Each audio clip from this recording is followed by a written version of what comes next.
screen.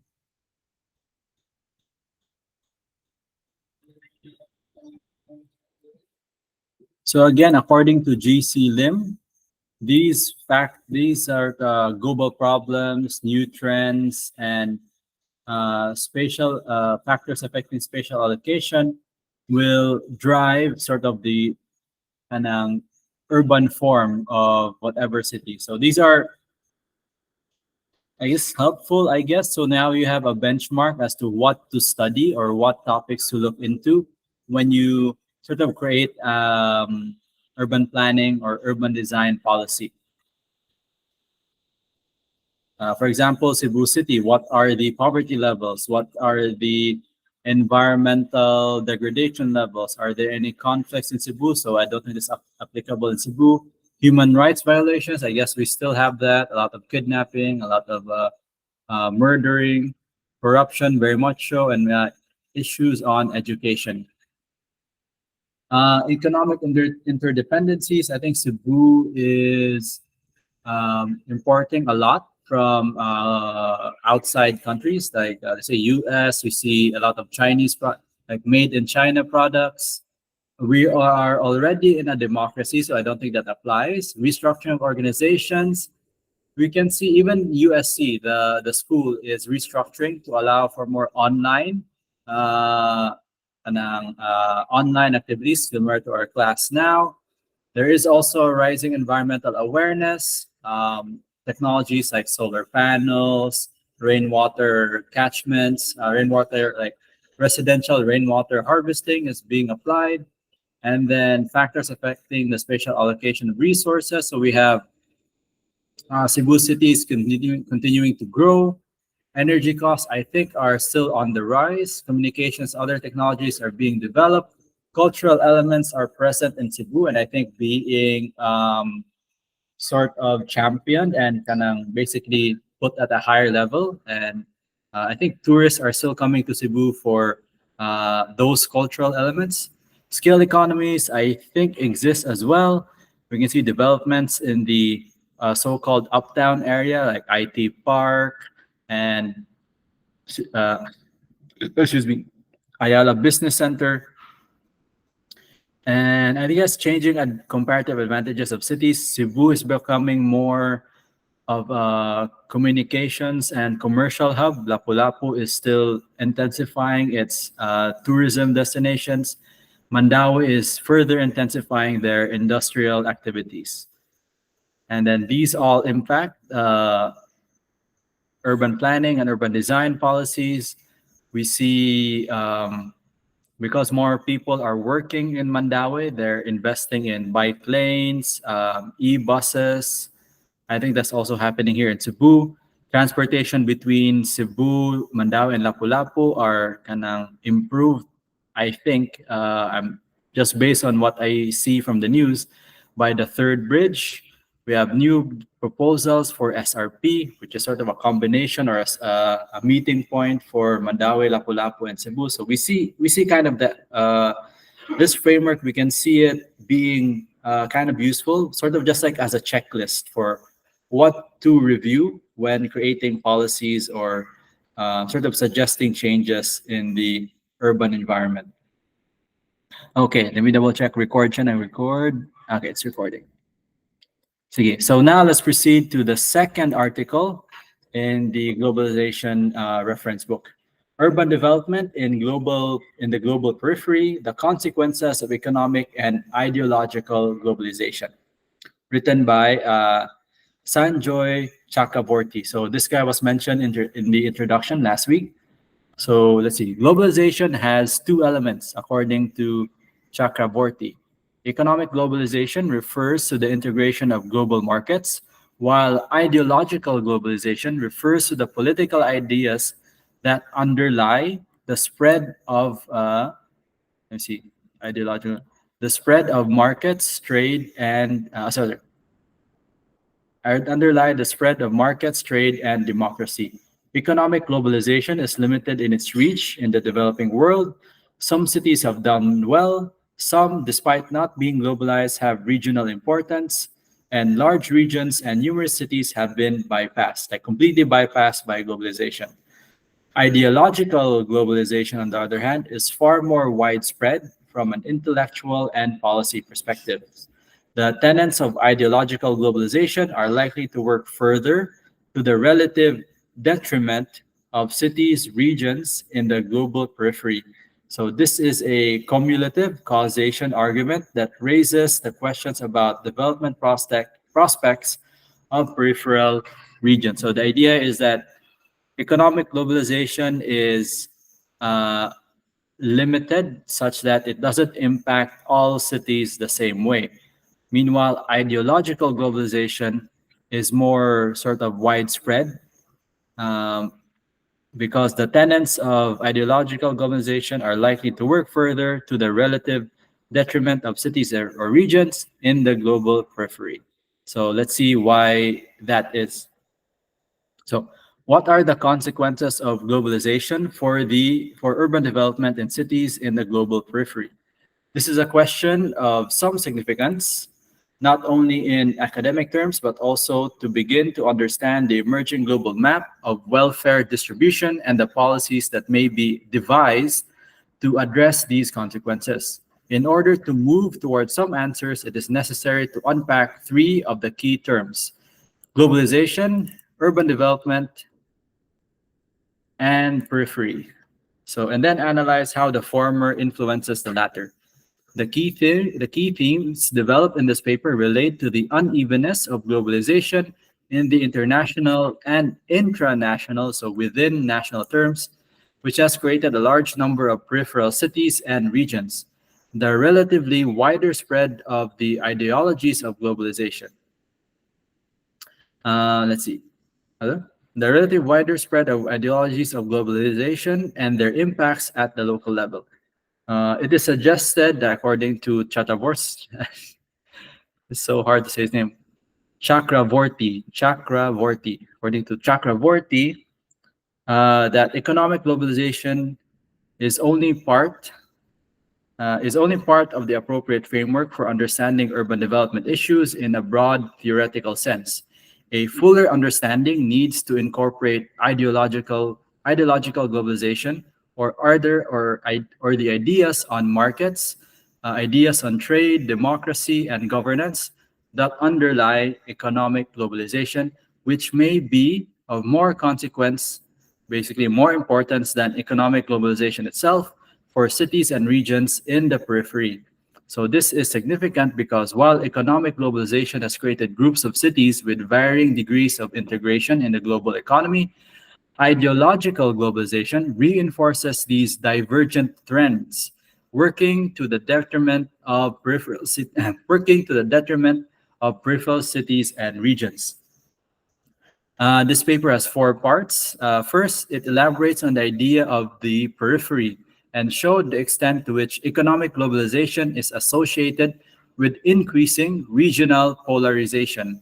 So those are two very big terms, like regional polarization and economic globalization.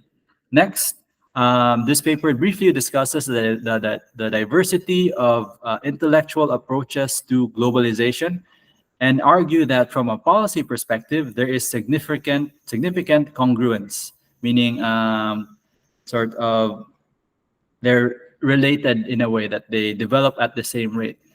Third, I show that Chakravorty shows that urban development policies in the periphery must be growth oriented. So I'll just highlight here first, second, third. Finally, the last part discusses three important tenets of ideological globalization and show how these principles lead to the further marginalization of cities that are already on the periphery or, again, margins. Next, let's hear. The periphery of the global economy. So geographers are well aware that periphery or margin is a relative term. In any given system of places, it is possible to identify places that are most developed along some agreed upon dimension. Let's say average income. This is uh, apparent, or this is very clear. In such a system, there are places that are much less advanced, the periphery or the margin, meaning the rural areas, and places that are intermediate levels of development, the transitional regions. So this is a well-known framework that has been applied to several geographical scales at the subnational, regional level, such as states and provinces in large countries like the US, China, and India. At the international regional level, such as Europe or Southeast Asia, and then at the global level. That is, the periphery is constituted not in absolute space, but in relative space. Hence, it is possible to construct global hierarchies of cities, meaning global city world, city national, center regional, and then center local, center organization or grouping of different regions. So apparently, this is an old problem in regional studies and in development studies. The core periphery problem, meaning the separation between a core region and a periphery region, was identified way back 1957 by Maydral and Hirschman in 1958 at the intranational scale. So we need to basically like within the national scale. I need to double check that intranational or move further. Within one nation, yeah, so intra. Maydral was particularly pessimistic about the development prospects of lagging regions as a result of what he called cumulative causation. So I'll just highlight that. A process in which advanced industrial metropolitan regions continue to attract capital and skilled labor away from lagging regions. This results in a backwash or the scouring away of lagging regions, while the advanced region continues to grow more rapidly. I think we can see that from like 1950s Philippines up until I think even today. So meaning the CBDs or the main city centers or the highly industrial cities are what they call it, stealing away skilled labor from the less developed municipalities and non-urbanized cities. The core periphery problem has been identified at the international scale by dependency theorists such as Baran in 1957 and Frank in 1967, who argue that the international core, the first metropolitan regions or the metropole, grows by keeping the peripheral regions, especially in Latin America, poor and dependent on unequal trade with the core. In other words, the periphery is not new, or the concept of the urban periphery is not new. And then according to this statement here, they're usually the ones being sort of, I guess, exploited by the core, the urban core. It is possible to argue that global periphery is constructed in two steps. So they're talking about, for example, in Cebu province, you think the urban core is Cebu City, Lapu-Lapu City, and Mandaue City. And the urban periphery are those areas outside of Metro Cebu. They're trying to say that, or Chartavorsky is trying to say that there is also a global equivalent of the urban periphery, what he calls the global periphery. So it can be constructed or it's created in two steps. First, the marginalization of many countries from global flows of capital and technology. Then second, the marginalization of regions within these and other countries where there is little new capital investment. So let us consider the international dimension first and ask, is globalization associated with increased peripheralization? That is, have the gaps between the leading and the lagging regions at geographical scales grown wider in the last 2 decades, or are there more regions now that are in the peripheral? So I think we can quickly check that by seeing the development from 2005 to 2020. Let's continue on. At the international scale, the answer is a resounding yes, according to Chataborsky. Let us look at the evidence. Land Pritchett, 1997, page 3, or like it's at volume 3. I don't know what the 3 is for. Looking at income growth in developed and developing countries from 1870 says that divergence in relative productivity levels and living standards is the dominant feature of modern economic history. He and other historians, such as Jeffrey Williamson, point out that the world's economies can be divided into two clubs, the high income and the low income. And economic globalization, let's see, I accidentally pressed zoom out here. Uh, Economic globalization leads to convergence within clubs and divergence between clubs. Another study by Milanovic in 2002 calculated that world inequality over the past 2 decades, so let's say 2000, 1990, and 1980, shows that inequality at a global level is increasing and at a Gini coefficient of 0.68. It is the highest it's ever been in any single nation. So I need to Google that, Gini coefficient. Mm. So the Gini coefficient is based on the comparison of cumulative proportions of the population against the cumulative proportions of income they receive. It ranges between 0 in the case of perfect equality and 1 in the case of perfect inequality. So the higher the number, the worse the inequality. So also Gini coefficient is also known as the Gini index. The Gini ratio is a measure of statistical dispersion between intended to represent the income inequality, the wealth inequality, or the consumption inequality within a nation or social group. So let's see, what is the Gini coefficient of the Philippines? Philippines Gini coefficient index is 59.8 and was most recently measured in 2021. The Philippines data highlighted in the table below use the filter. So it's high, which is not good because you want to be near 0 according to the definition. Anyway, let's continue on the reading. So now consider some recent data on the summary on indicators of global integration. 2 points are highlighted in data from the World Development Indicators table from the World Bank in 2001 on 2 crucial indicators: trade in goods and then gross federal direct investment, or foreign direct investments. I double checked that definition earlier. So FDI means foreign direct investment, meaning the purchase of an interest in a company by an investor located in another country. So meaning investors from another country, like they purchase stocks, bonds from a local company, and they're based outside that country. Okay. First, economic globalization, whether measured by trade or capital flows, is primarily a first world phenomenon. And just as significant, this is increasingly true.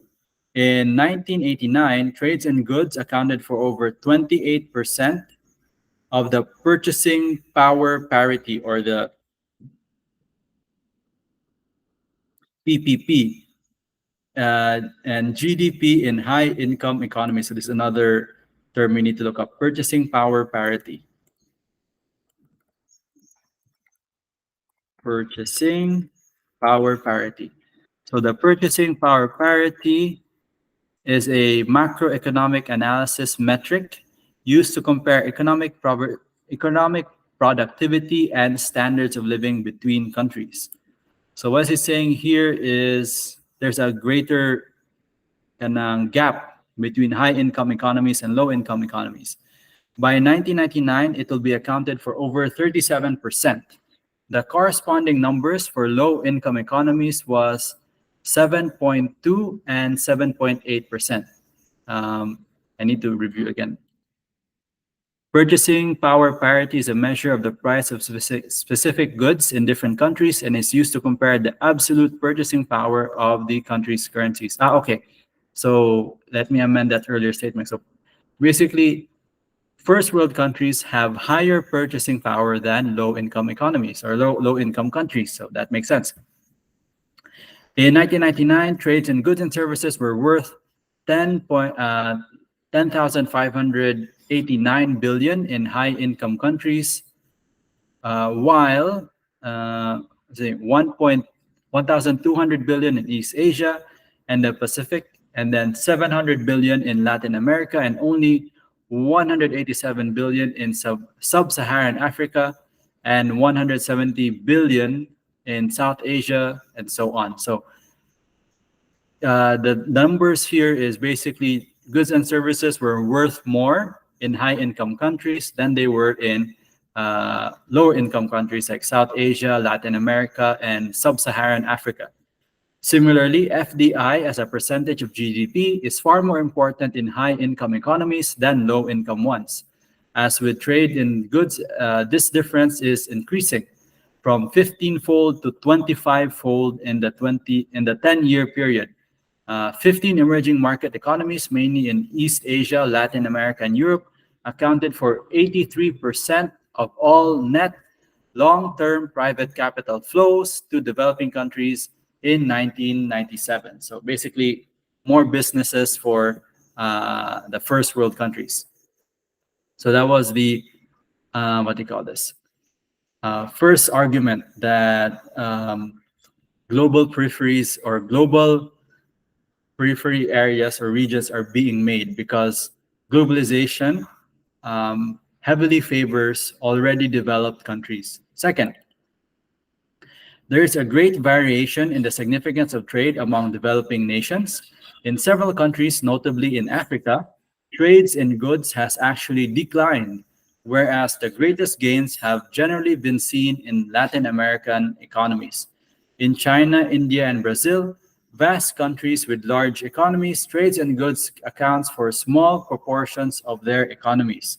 So 8% in China and 3.6% in India. In general, trade is seen to be the most significant in relatively small open economies such as South Korea, Malaysia, Thailand, and perhaps as a result of NAFTA, those tariffs, Mexico.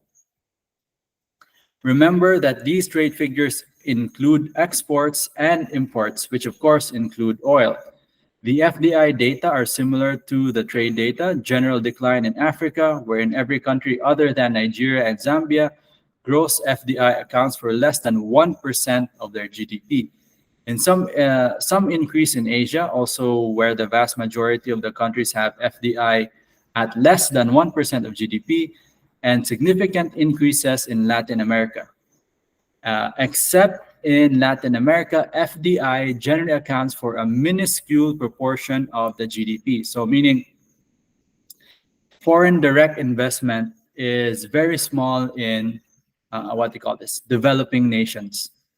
As a result, in almost all developing nations, the domestic economy continues to be overwhelmingly important, and capital and migration streams flow more in response to domestic economic compulsions and conditions rather than international ones. So in developing countries, the main business is really within the country itself and not so much from foreign investments.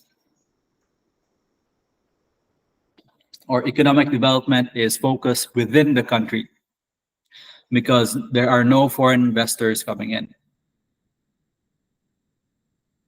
At the subnational interregional scale, there is mounting evidence that divergence in developments is less the norm, according to Fedorov 2002. Several studies are being cited here. I'll just let you read that.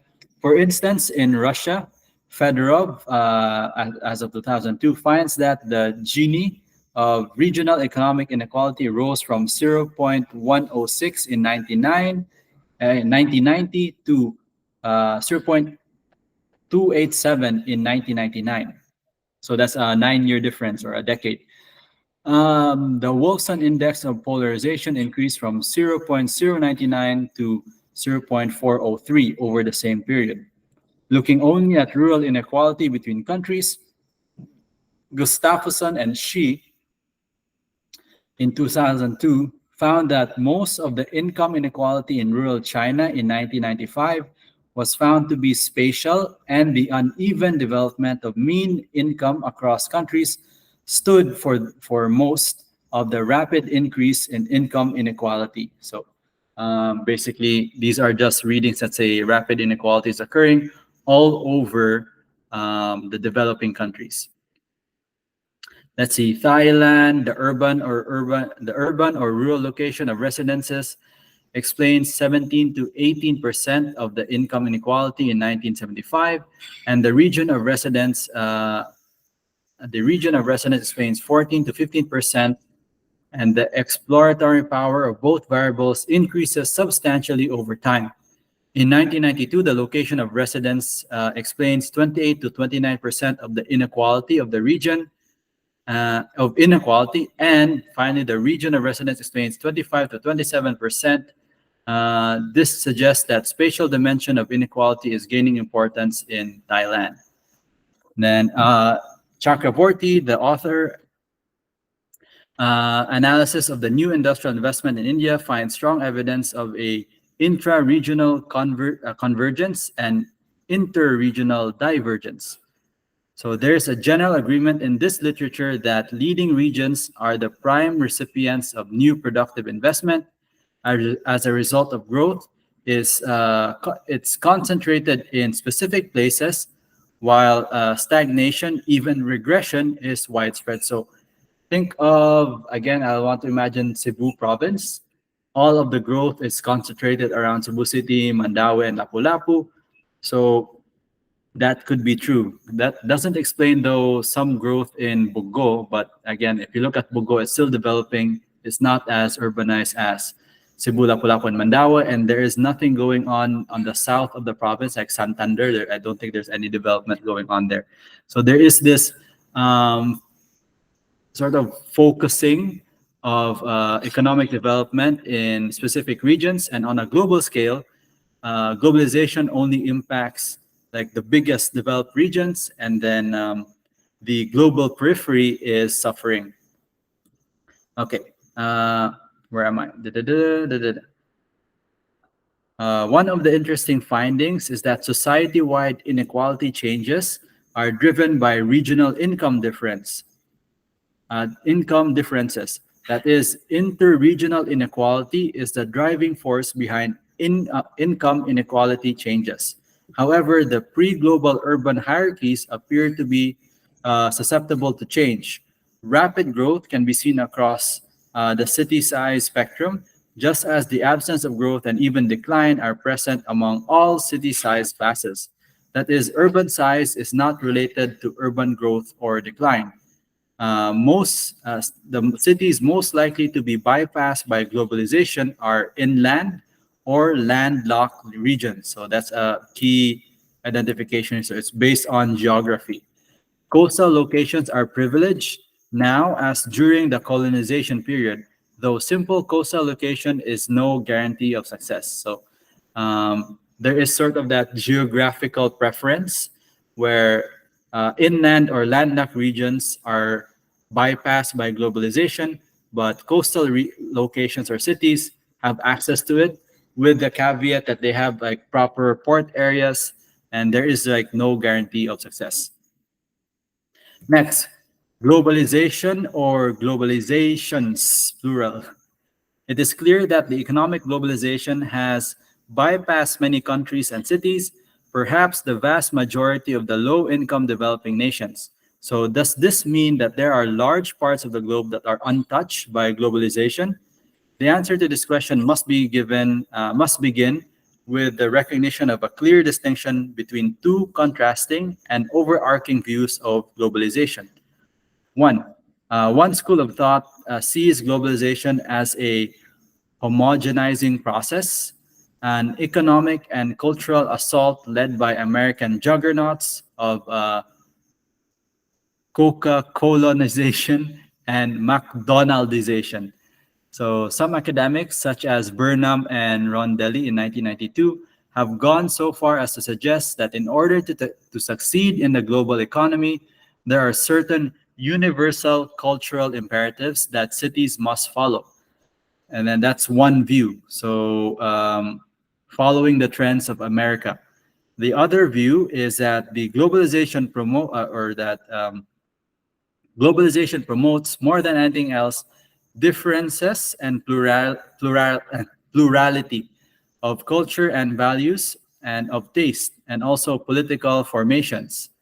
At the same time, generates resistance that is empowering and liberating. So this is according to Robertson, Hall and Hubbard in 1992 and 1998, respectively.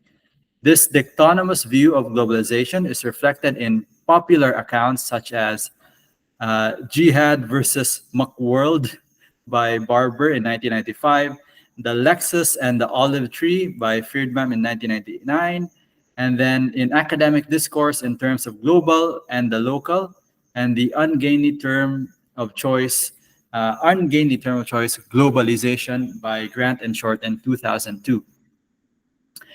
So the author Chartavorsky suggests that it is not necessary to resolve these contrasting views of globalization in order to agree that a form of a policy perspective, uh, there is. Sorry, let me read that. It is suggested that it is not necessary to resolve these contrasting views of globalization in order to agree that a form that in order to agree that from sorry, I got couldn't I kept reading form as from, or vice versa. So that from a policy perspective, there is significant convergence or kind of like blending together. Economic globalization is driven by an ideology that was perhaps best enunciated in the tenets of the Washington Consensus, or its kinder, gentler cousin, the Universal Convergence. As far as urban development is concerned, this ideological apparatus includes support for markets and trade, democracy and decentralization, and good governance based on inclusion, transparency, and social justice. These ideological elements of globalization are far more pervasive than the economic globalization itself, which, as shown before, has barely touched large parts of the developing world. However, as also shown before, this is not the only ideology that has coinage in the global south, meaning worth in the global south. The ideology of identity and identity politics may be more persuasive to more people in the developing world than is the ideology of markets, democracy, and good governance. The critical question before us is this: which matters more for urban development in the periphery, the ideology of markets or the ideology of identity and resistance? So there's two ideologies here: markets meaning like capitalism, copying from the US, or the resistance, that creating our own um, inter or within the nation sort of economic development. Given the overwhelming evidence on policy reform, more than 100 countries have instituted market oriented structural reforms. Bilateral and multilateral assistance is almost invariably tied to the opening of markets, decentralization, etc. It is clear that development it is clear that urban development policy at the national level and local level is guided by the ideology of markets. So this section here just suggests that Section 3, Globalization and Globalizations, plural, suggests that there are two kinds of ideologies: the ideology of sort of markets led by the US, and the ideology of identity led by sort of the developing countries in the Southeast Asia, the smaller countries basically. But most of the world has adopted the American way of thinking, or the ideology of markets. Fourth, the significance of economic growth for urban development.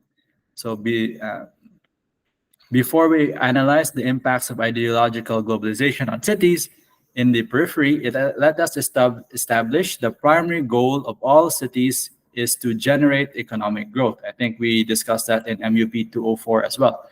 If we agree that there is global hierarchy of cities from global city to local center, and that the periphery is constituted at several geographical scales, it is necessary to identify the common characteristics of core regions that differ from peripheral regions at different geographical scales.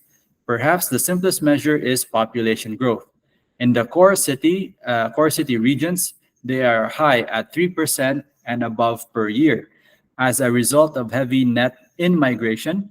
And then in peripheral cities may also be experiencing population growth, but usually at rates less than the national slash regional urban growth rates, perhaps at rates even below the rate of natural increase, which is 2% and below.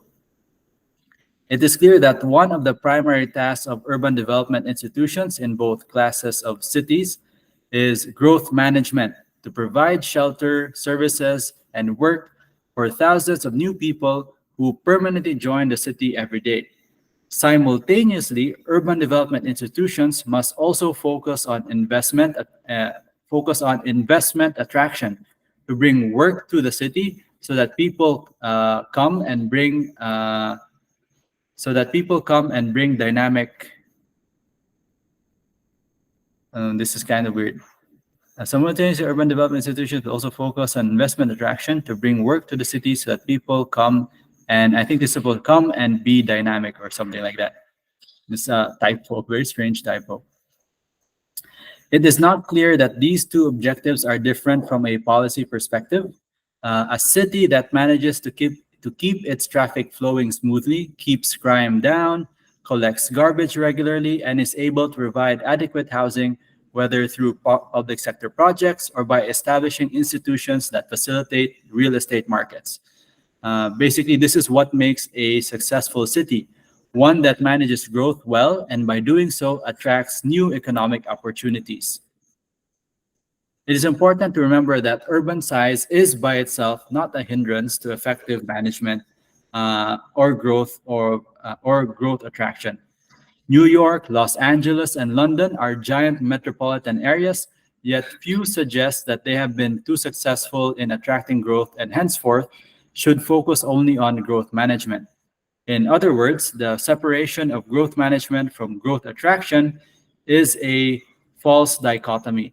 Virtually all cities in the developing world have growing populations that have to be managed and provided with urban services, whether or not they are growing economically, whether or not they are cities in core regions. So basically, growth management and investment attraction have to go together. So we can't make a growth management plan without considering growth attraction, basically thinking about attracting more people to the city center or to the urban center. All cities in the developing world need to attract investment and generate economic growth, as by definition, they have a growth deficit. And the only way to move out of a low income trap is through economic growth. The bottom line is that every developing nation city seeks economic growth. If this were possible without population growth, many cities would have that option. Indeed, if growth was well distributed, not only between cities and in an urban system, but also between urban and rural areas, then growth management would be a minor issue. So the reality is growth between urban and rural areas is not the same, and there is a lot of inequality existing today. And then I think it's the last part, chapter 5, part 5. Okay, second to the last part. So part 5, ideology and its negative consequences for the periphery.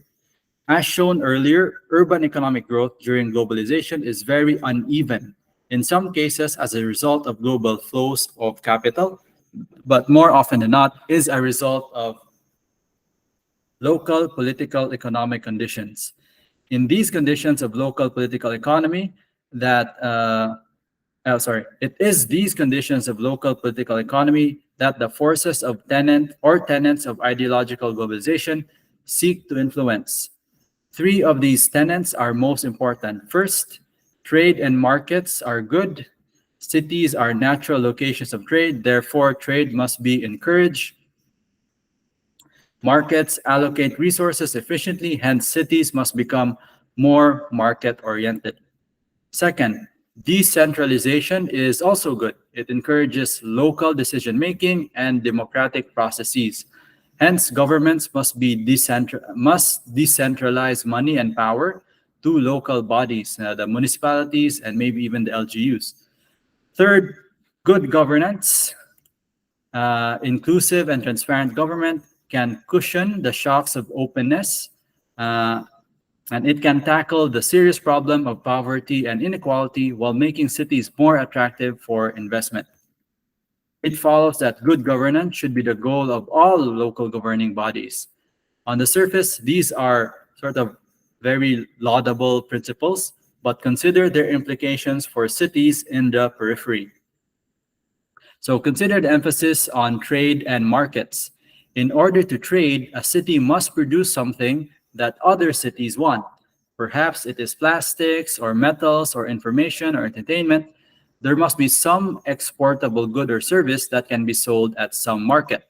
A global market, if possible, at least a national or regional market. The problem of peripheral cities is essentially this: they receive little new productive investment. Therefore, they cannot competitively produce for global markets, and often the regional markets are so impoverished that they cannot absorb new products with new built-in technologies. These cities are very far down in the value chains of manufacturing, i.e., the value added per unit of labor or capital is very low.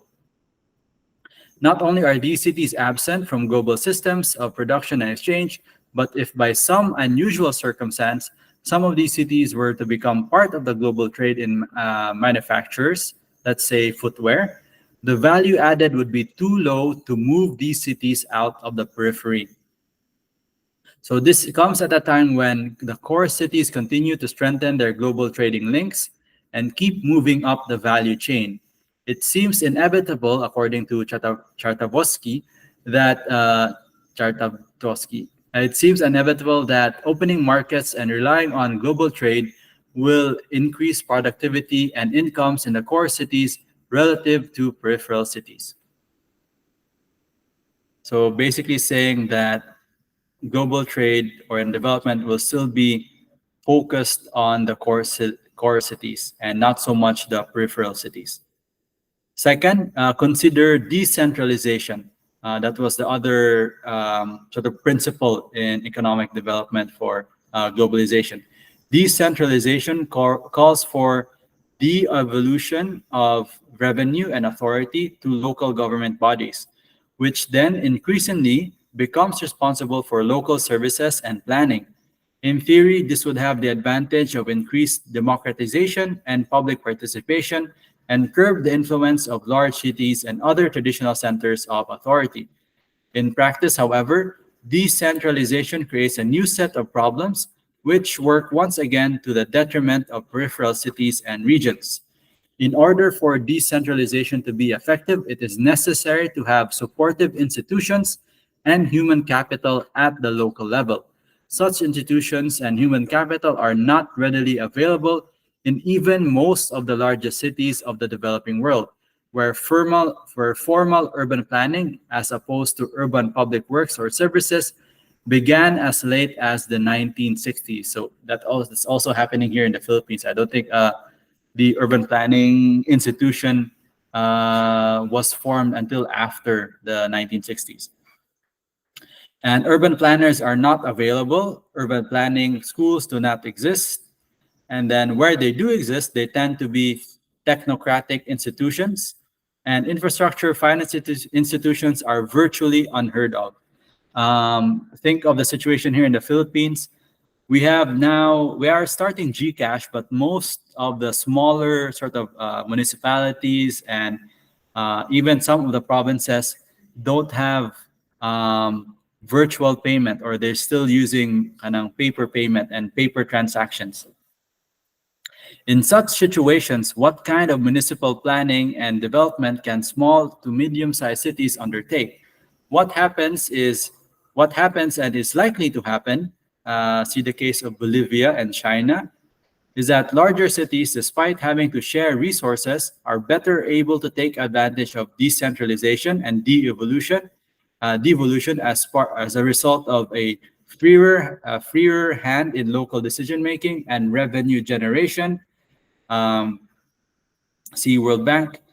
On a large city, it is possible to identify a few exceptions to this statement in Brazil, China, and India, for instance, to identify specific medium-sized cities that have done well in terms of economic growth, but in most cases, their successes have arisen from local locational advantages and are rare are and in rare cases inspired leadership. In the general sense or general case, decentralization leads to further marginalization of the already disadvantaged, nowhere more so than in small and medium-sized inland regions. Then finally, consider the principle of good governance.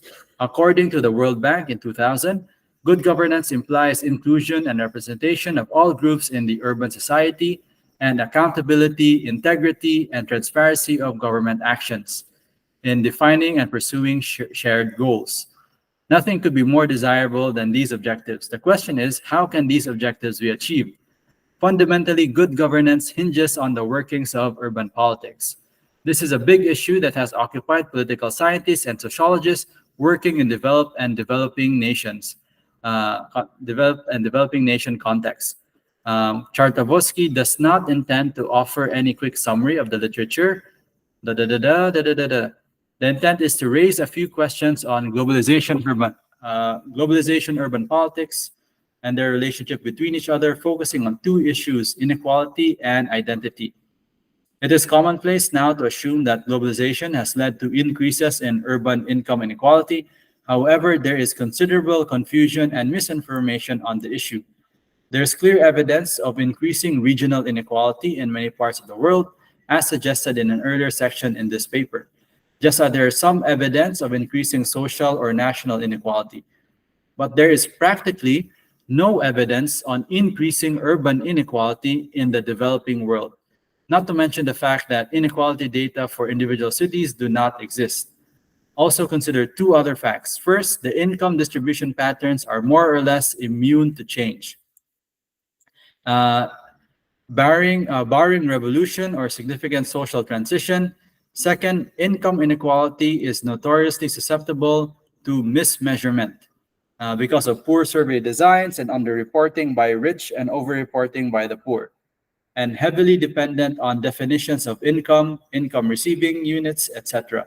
As a result, income distribution data are rarely comparable over time. The mechanism via which the inequality increases is expected to have taken place.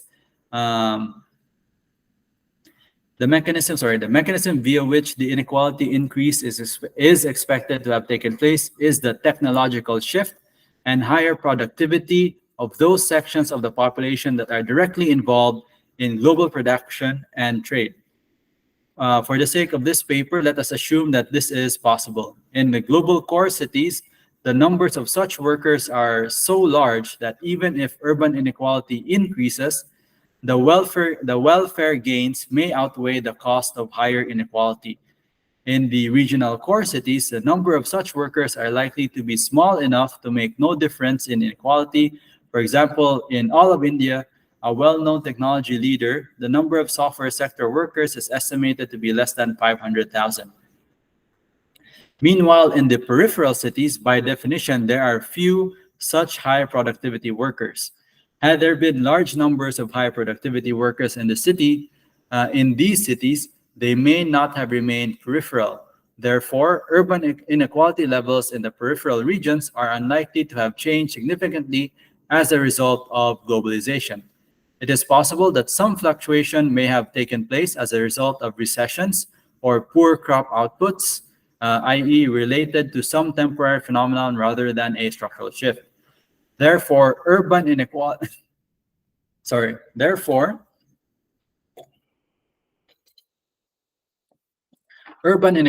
is in general not a pressing issue in urban development for peripheral cities.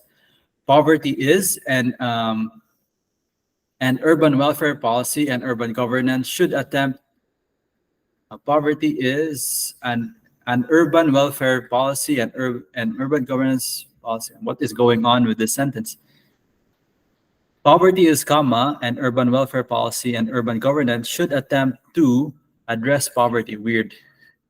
Address poverty directly rather than to attempt to tinker with the distribution pattern. In particular, raising the bogey of inequality in the peripheral cities may do more harm than good. This issue of identity-based politics is more urgent. In multi-ethnic societies, the ethnic composition of cities tends to change quite rapidly as a result of growth. New migrants from different ethnic groups move there for work. This changes the composition of the population and may result in political struggles over control of state resources. In some scenarios, these struggles sporadically flare up into ethnic violence, for example, in India, Pakistan, Indonesia, Nigeria, and Kenya. And in worse scenarios, they result in all-out civil war. So we see this in several nations in Africa. Also, in the cities that are not growing, the perceived absence of opportunity and relative ethnic homogeneity,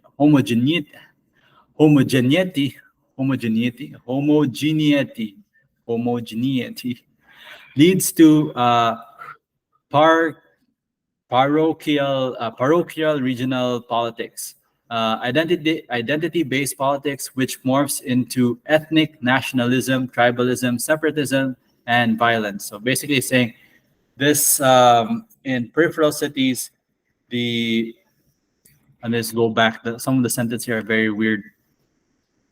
Um, Technological shifts, and then what they call this ideological shifts as well, might lead to all those problems. The where is it?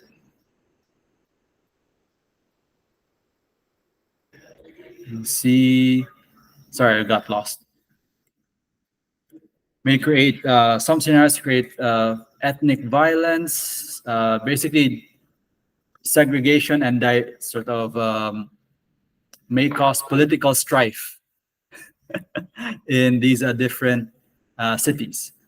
Also, in the cities that are not growing, the perceived absence of opportunity, what will lead into separatism, violence, etc.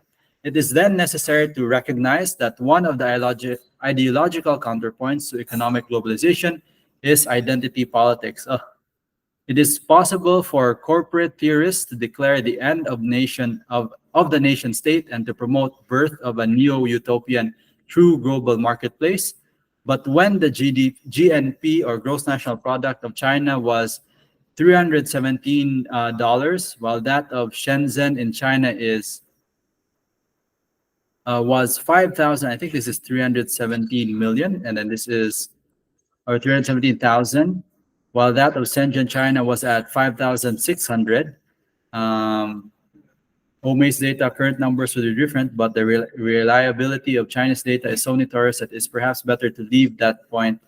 In very general, vast interurban and interregional income disparities, is it rational to expect parochialism and jingoism under the banner of that other global invention of the 19th century, nationalism? Basically saying that in peripheral areas, can we say they're actually developing when the national GNP is larger or like significantly larger than some specific regions within the same country?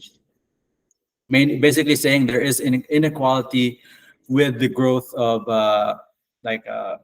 developing countries. Chartavosky does not mean to suggest that the principles of good governance necessarily work against the prospects of peripheral cities and regions. Indeed, urban violence is very much in evidence in many regional core cities too, like Mumbai, Ahmedabad, and Jakarta. What is worrisome is that the possibility of rejection of good governance principles, along with a rejection of globalization in the peripheral cities, in these relatively static, growth-deprived places, there are few internal challenges spurred by inter-ethnic competition. Instead, we tend to see the continuation of power oligarchies and entrenched interests, which often coalesce into regional ethnic identity politics. Governance takes a backseat to regional globalization. regional mobilization, and in the eyes of investors, foreign and domestic alike, these cities appear to be anachronisms. I need to like double check that. Anachronism. You have the root word there of anarchy. Anachronism. Anachronism, a thing belonging or appropriate to a period other than in which it exists, specifically a thing that is conspicuously old-fashioned, meaning like, yeah, just let's say all these cities that are in the urban periphery, when they try to adopt good governance, they end up becoming or they end up rejecting these good governance practices and become further entrenched in their old traditional ways. It is not the nation state per se that appears tired, old, and outdated, as many have suggested, but the state in the peripheral cities and regions that appears tired, old, and unable to keep up with the dynamic core cities. So I think we can. I don't know anyone from the other regions. I have some family in Bogo. Maybe I can ask them what's going on there. Pero according to Chartavosky, is that Chartavsky, I'll just check his name. Uh, oh, sorry. Excuse me. Where are we? Okay, here. Chakravorty. Chakravorty. Chakravorty. I've been butchering his name this whole time. So those three good tenants, let's review.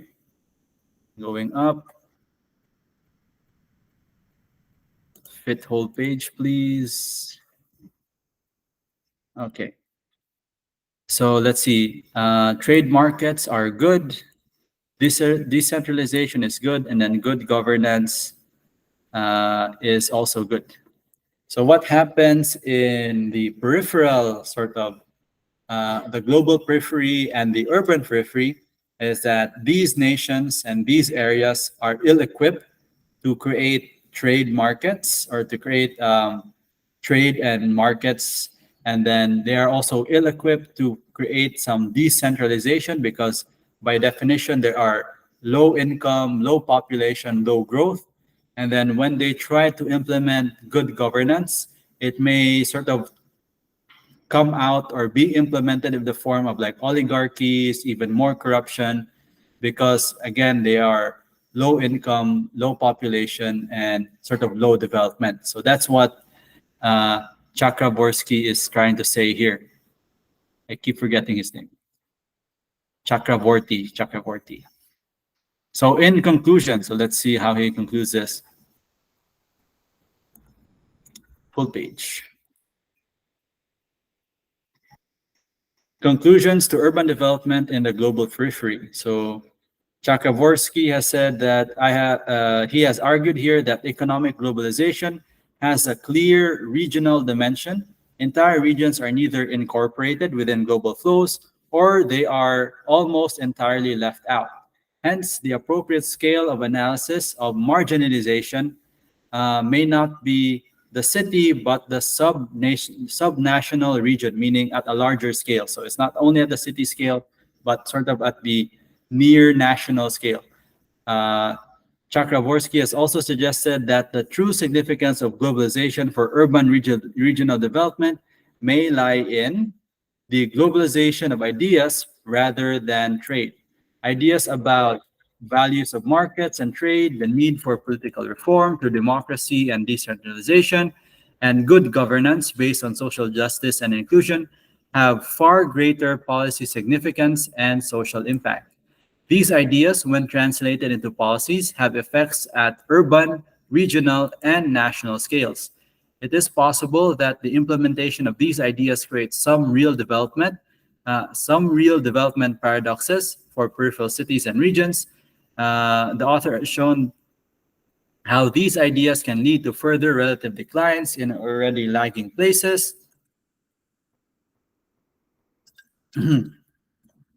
And then the author has shown how these ideas can lead to further relative, sorry, The author has shown that the author tries to say that the most pertinent issue in urban development then arises from these paradoxes.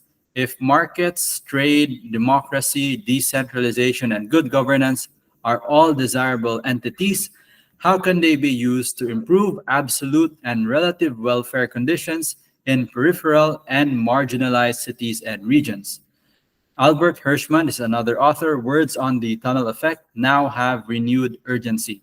So this was written in 1973. One might conclude that the tunnel effect will always come into being as within each social class, but those who are not advancing empathize initially with those who are. But this need not happen if each class is composed of ethnic or religious groups that are differentially involved in the growth process. If in segmented societies, economic advance becomes identified with one particular ethnic or language group or with members of one particular religion or region, then those who are left out or behind are unlikely to experience the tunnel effect, or I think some kind of benefit effect. They'll be convinced almost from the start of the process that the advancing group is achieving an unfair, exploitative advantage over them.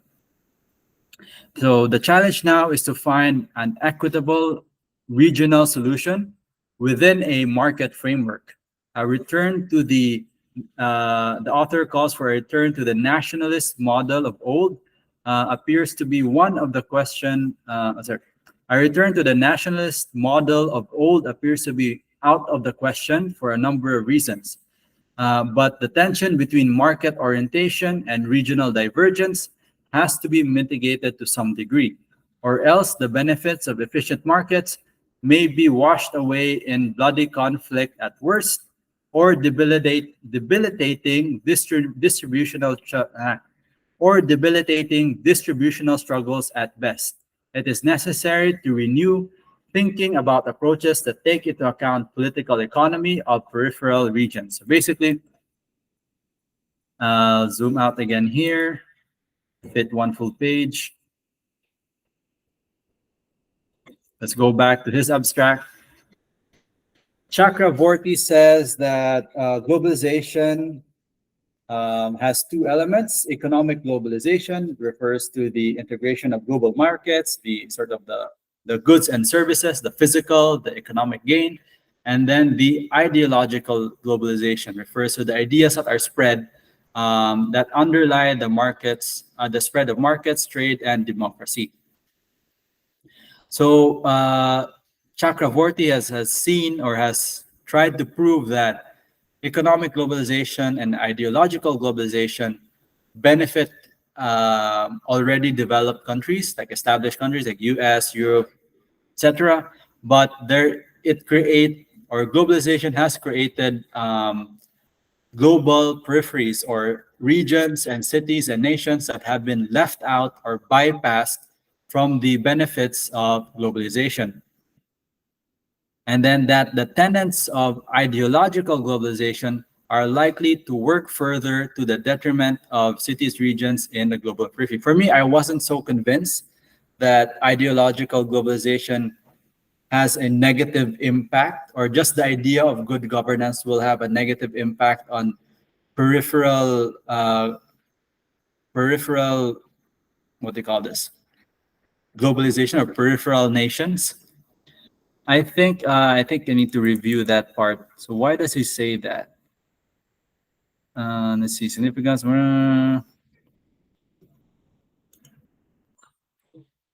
There must be exportable goods or services, and that's so he's saying that for peripheral nations and areas, they cannot emphasize trade and markets because they have nothing to export in the first place.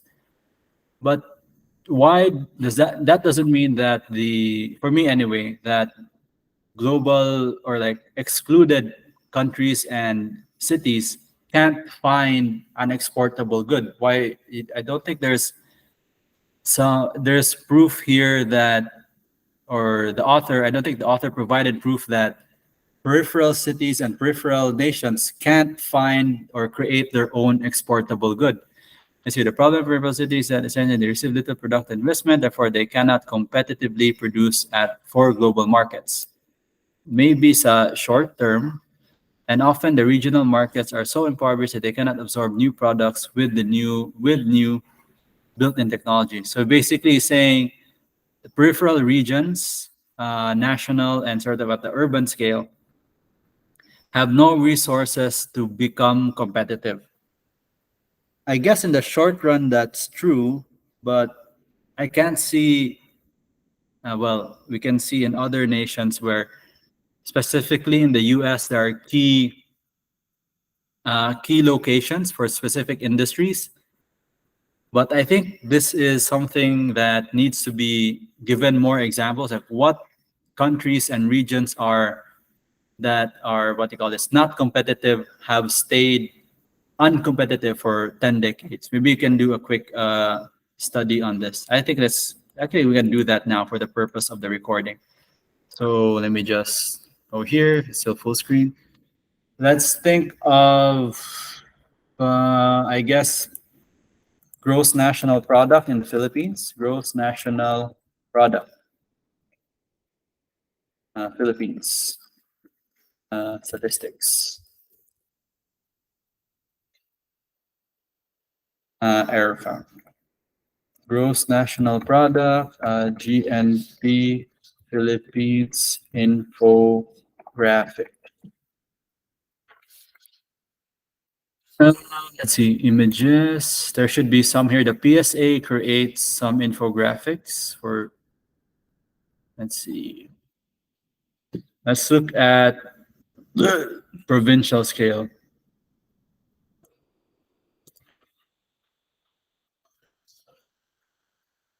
Mhm.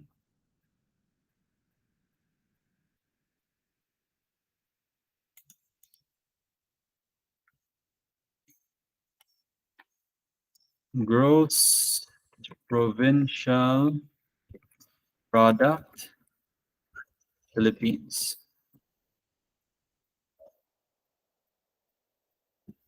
Let's go maybe there. There's also gross regional. I guess we'll start out with that. Let's see. This is gross provincial domestic product.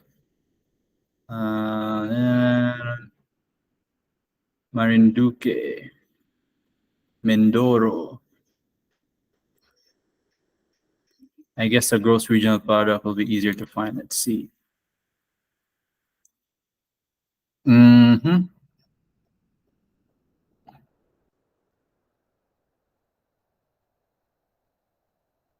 Okay, there's some interesting graphs here. Let's look at gross regional domestic product in, let's say, 1970. Well, in 1970, let's say 2000.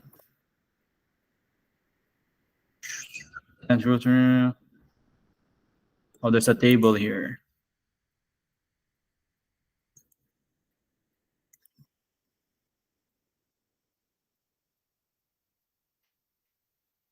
Or let's see. Agriculture. Let's take a look at this performance per region first. Let's open this here. That's a very small image. So Philippines gross regional product average. Gross regional domestic product average is around 7 point. Let's see. Performance of regional economies growth rates. Growth rate at the national scale is 7.57. This is as of 2022. Leaders are Region 6, that's the Western Visayas. The CAR region, the Cordillera Administrative Region at 8.7. And then finally, another competitive, like a good performing region is Region 11. That's the Davao region. So highest is Western Visayas at 9.3. Central Visayas, Region 7 is at 7.64, so close to the national average. What I wish we could see is that what did the growth rates look like 20 years ago? Like, let's see, historical data, OpenStat.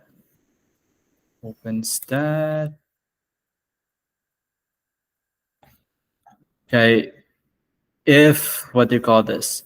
If what Chakravorty is, if what Chakravorty is saying is true, then the low performing regions in this, asa to?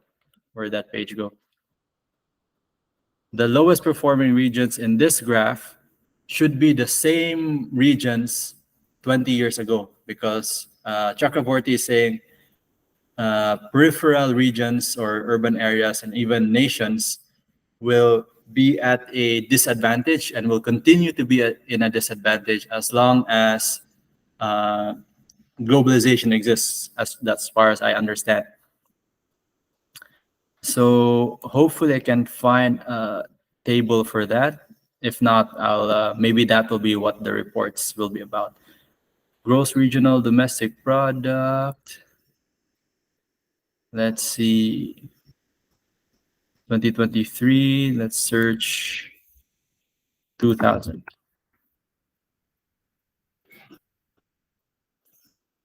Mm-hmm.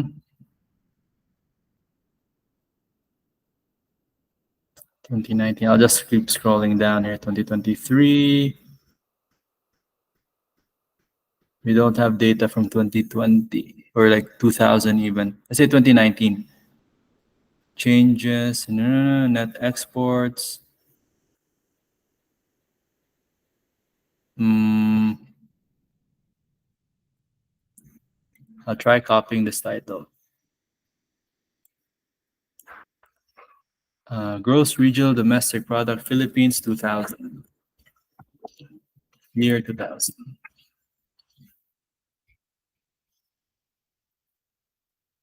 Mm-hmm.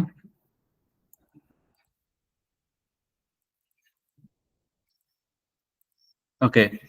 2017 to 2019. Okay, there's a PDF. Let's look at the PDF from 2013. Okay. Hopefully there's a chart here, a similar chart. Okay. Growth rates of regional economies at constant 2000 prices. Is this the same data here? Performance of regional economies, growth rates, 2021 to 2022. So I guess they're kind of close. So let's take a look. Um, According to this graph, in 2022, the lowest performing region is Region 13, the Caraga region, if I'm not mistaken, at 5.9% growth rate. So if Chakravorty is true, it will also be Caraga who has the lowest growth rate in 2010. So let's see, there are no values. Here, the lowest sort of growth rate here, -6 even. This is Region 8. Surprisingly, Region 8, Eastern Visayas. Here, Region 8 is at 6.8%. So this might be an error in the graph or error like a different data. Or it could also be the definitions have changed in Philippine history. Growth rates of regional economies in the industry sector. So Kato is the general amount. So let's see. Bicol region. These are GRDP per capita. Inflation rate, gross value added. Yeah, this is one problem sa Philippines. Our data is, I guess that can also be attributed to Chakraborty saying that I would consider the Philippines a periphery nation because we're still developing. And here, how can we measure what do you call this? Where is it? Trade and markets, or even decentralization when our definitions and graphs are not consistent. Every decade, it seems like ang formatting sa reports are different. So we can't tell if we're moving forward or not. Or like it's hard to see development patterns because the data is what do you call this? The definitions of the data, how the data is gathered and presented is not consistent. But let's say that's one assumption. These data here and the definitions have changed. The other assumption is that this graph is correct. This growth rate is correct. It's similar to the growth rates here in this graph.